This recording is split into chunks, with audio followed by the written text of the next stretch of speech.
possessions himself, while also assisting on nearly 4 more. That's about 14 rim attempts he's directly involved in. As a team, they shoot just 23 of those when he's not out there, which jumps all the way to almost 28 in his minutes. As a result of more inside scoring, they also get to the free throw line more, up from 23 to about 25. In addition to everything I've talked about, Russ is also averaging a career-low 4.5 turnovers per 100. Even that has an impact on the team, turning the ball over almost 1 time more when he's on the bench. Here's the thing though, when you look at the overall offense, they're actually slightly worse when he's on the court.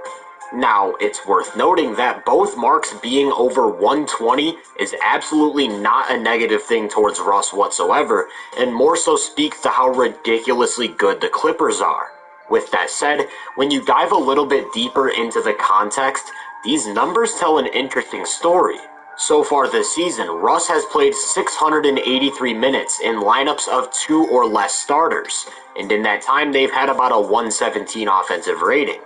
In the 545 minutes he's played with 3 or more starters, that number is all the way up at 124.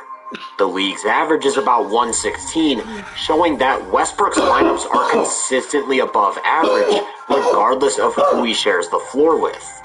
Whenever the big three of Harden, Kawhi, and PG is more sense to have another shooter like Norman Powell, which is why Russ doesn't start or close many games. But in reduced minutes, his stints are absolutely vital in keeping the offense afloat, so don't overlook that. And in addition to everything he's providing on that end, he's been having one of his best defensive seasons. You can transfer your IRA or old 401k and get a 3% boost only with Robinhood Gold through April 30th.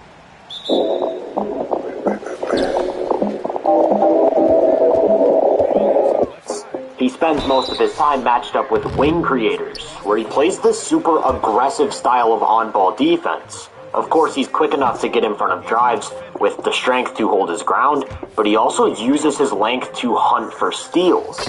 He's got some really sharp hands and knows how to time up his reach, so really he's a threat to pick anyone's pocket. The downside to such an aggressive style of defense is he puts himself in a more vulnerable position to get beat off the dribble. Only, sometimes it feels like he actually prefers chasing from behind.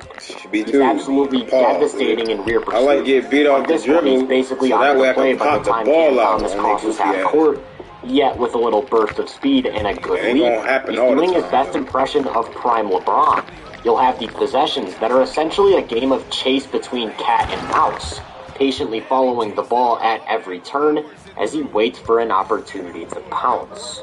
And these sorts of plays really speak to his unique physical tools. He'll make plays that others can't, like this one in the pick and roll where he's late to switch, yet still jumps in front of a pass for a steal. Or how about this play? He's getting ready to pick up Anthony Edwards at the point of attack, only to jump in front of an entry pass to Naz Reid. The best way I can think to describe his defense is that he's a nuisance. That nigga's nasty. He won't let offenses set up in the way they want, disrupting their flow and forcing turnovers. You'll see him do this away from the ball as well. As Shea starts his isolation from up top, Russ loads up early at the nail to sit in a driving lane while still taking away a pass to the wing. He's got incredible instincts for jumping lanes. On this one, the Clippers double Ingram and watch Russ rotate up from the paint for a steal. I love how he's not afraid to take risks. This time it's a pick and roll where Booker draws 2 to the ball, and before a roll can ever materialize, here comes Westbrook from the weak side to jump in front of the pass. Sometimes you'll even see him bait offensive players. It's not easy to fool Luka Doncic, but Russ starts to lift his position like he's rotating up, only to dart back to the corner and eliminate a skip pass. He's really a devastating playmaker in these spots. This season, he's averaging almost 3 deflections per 36 minutes, which on a team that already has the active hands of Harden, Kawhi, and PG, I imagine is pretty annoying. And the combination of deflections and on-ball pickpockets helps him generate a decent amount of steals. Right now, sitting at about 2.5 per 100, 14th in the NBA. It's not just turnover generation where he's made a difference, though. In general, he's been making great reads as a helper. As soon as Neesmith starts his drive, Russ uses his speed to feed him to the front of the restricted area and draws a charge. Or how about this one, where he's following De'Aaron Fox on a cut, only to peel off at the last second and meet Malik Monk vertically, which forces him to adjust his shot. Because of his physical tools, he actually offers somewhat of a presence at the rim when needed. This time he's forced to rotate down to the dunker spot and picks up his pass. Player, I get it, but damn, bro, I'm shy. Play just like that. He's a little bit late sliding down to an open cutter, but remember when I said he prefers to chase from behind? That applies here as well. A lot of his plays as a helper are done intentionally late, and it all comes down to taking the right risks. I'm not sure how many players in the NBA have the guts to completely abandon Steph Curry. Russ sees an opportunity to make a play on the ball and sells out to make it happen. Look, I'm not going to sit here and act like he should make an all-defensive team, just that he's making an impact. The aggressive pressure both on and off the ball, the way he forces turnovers and makes offenses second guess how they initiate, all gets amplified by the fact that he's playing less minutes, giving him more energy to cause chaos. And that applies on offense as well. The fast constant downhill attacking, activity crashing glass or moving across the ball have helped him bring value in a ton of different forms. It might not be the walking triple-double that he once was, but he's playing a vital role on one of the best teams in basketball. If that's not impactful, I'm not sure what is. If you enjoyed this breakdown, make sure to drop a like, subscribe, and turn my post notifications on to be first on more content. If you're interested in my more in-depth research, make sure to check out my website and social media profile.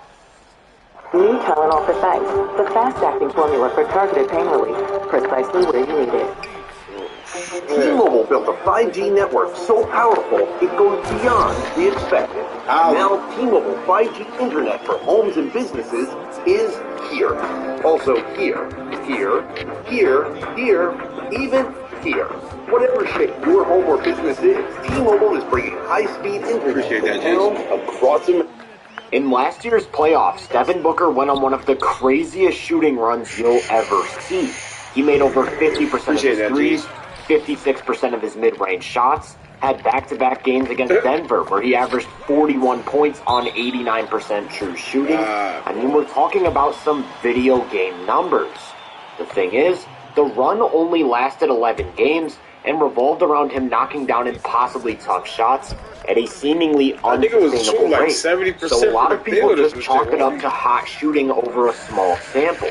But 45 games into this season, he's taking a real similar diet of shots, yet remains incredibly efficient, which makes me wonder if we're actually just watching one of the best shot makers in NBA history. That nigga to understand why he takes so many tough shots, the toughest shot maker. See, that's what Jason Tatum needs to learn from Devin Booker. Despite being an he needs to learn how to make the damn tough shots. You know how to take them, Tatum, but your ass don't know how to make them bitches. I'll tell you that. Traits that the best of the best possess. Your ass be taking tougher shots than D-Book, and sit in your lane. The way D-Book pull up, it look good while he taking a contested shot. Your ass just, you just pulling up while a nigga just all on you, bro. First.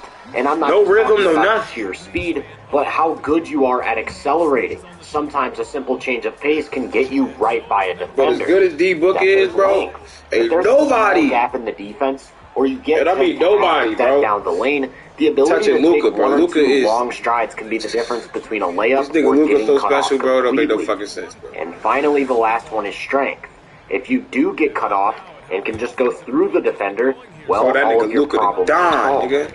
When you think of the game's best drivers, they usually check most of these boxes, and if not, are in the top tier in one or two of them. For example, Shai Gilgeous-Alexander is elite at changing speeds, has an amazing handle, and is incredibly lengthy. Or how about Giannis? He might not have the handle of Shai, but best believe his combination of burst, strength, and length has turned him into a literal freight train. I think you get the idea. Good from the line that time. Making shots at the line. You need a good routine, and he certainly has.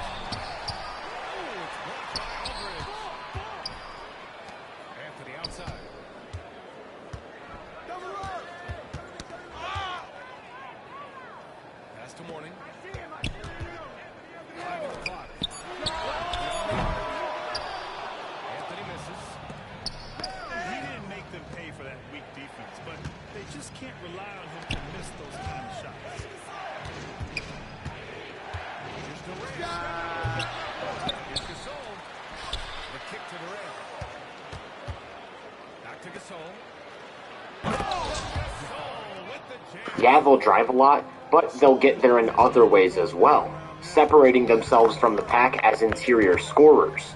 And as you look towards the bottom, you'll find a conglomeration of guys who drive a lot. Halliburton outside. Here's Morning. Out to Anthony. Here's Morning. They immediately answer back with a dunk on the other end. Nice time. Timeout. We know what to score, but that time he did a good job finding the open teammate. 75% shooting this season. Good for the 92nd percentile. So, although he doesn't have the volume of some other guys, there aren't many better at converting. He pairs that interior finishing with some really nice outside shooting. His pull-up jumper is about as smooth as it gets. He'll get into shots off the dribble from his left or right hip while stepping back or drifting in either direction through seemingly impossible windows. He especially likes going to these shots out of the high pick and roll.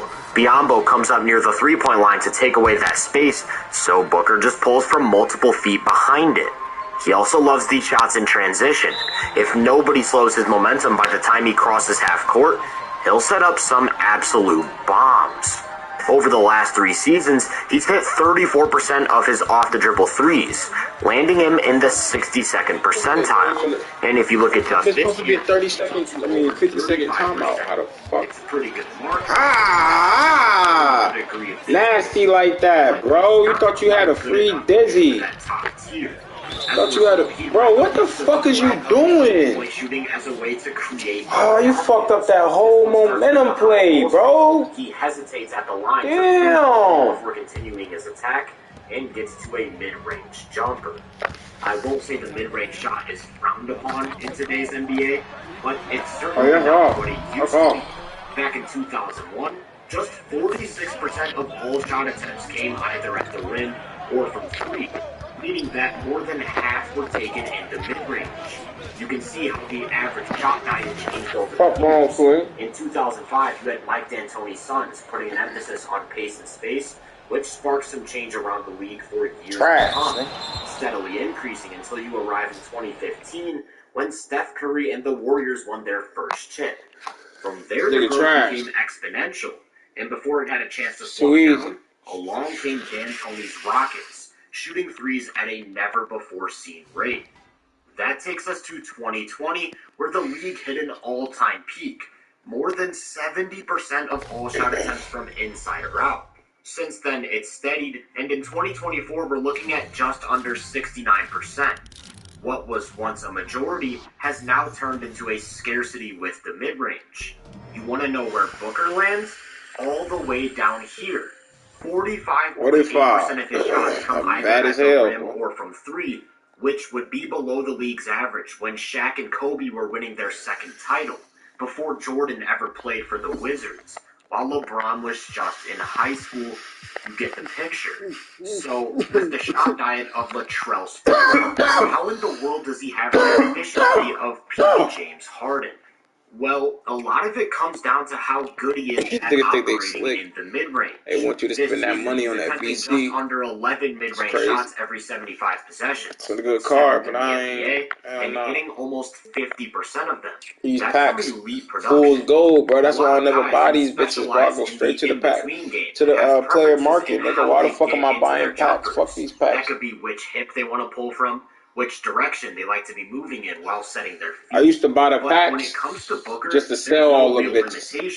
This one starts with a drive left, and the speed at which he gets the ball up off the floor and to the apex of his release makes contesting it nearly impossible. And here's another one, except this time driving right. The entire motion is just so quick. When working with a live dribble on his left side, he can throw a hanging hesitation straight into a pull-up, or he can cross back to his right and pull up from that hip with the same sort of speed. And just as quickly as he goes from left to right, he'll go right to left. There's no taking this guy out of his comfort zone. Because he can get into his shot in so many ways, that also means any method for creating space is on the table. His go-to is contact. He's really good at getting defenders either on his hip or leaning in a specific direction. And from there, he'll use his shoulder to create space. This one starts with a drive left, and as soon as his man starts backpedaling, he attacks the lower body while stepping back, which gives him a few feet of room to knock it down. And this time it's going to be a drive right. Once again, as soon as his defender backpedals, he's using his off arm as a weapon while pulling back. Just look at how much separation he creates. That might as well be a warm-up jumper. Another thing you'll see Booker do out of drives is throw the shoulder bump while jump stopping. He's got a pretty high release point, so he's able to just rise right over most defenders. A few possessions, the exact same move against DiVincenzo, except this time it's an up fake to create even more space, and that's just masterful stuff. So you've got bumps, step backs, jump stops, up fakes. He can also spin into these jumpers. I know I sound how much separation he created. All of these tools work together as a series of counters. This one starts with an up fake, then a quick spin as he hunts for a bigger opening, which leaves him with another wide open look. It's worth noting, though, that he doesn't actually need all of that space to pose a big threat. On this one, he goes to the spin move, but it gets played perfectly. No sort of separation whatsoever. Yet, he still rises up in his defender's grill with some nice touch off the rim. He's one of those rare players that makes you feel like a contest just doesn't matter. Once again, it's the spin that gets defended well, and he leans back so that he can still find an angle. Those mid-air body adjustments are possible because he can still make shots while off balance.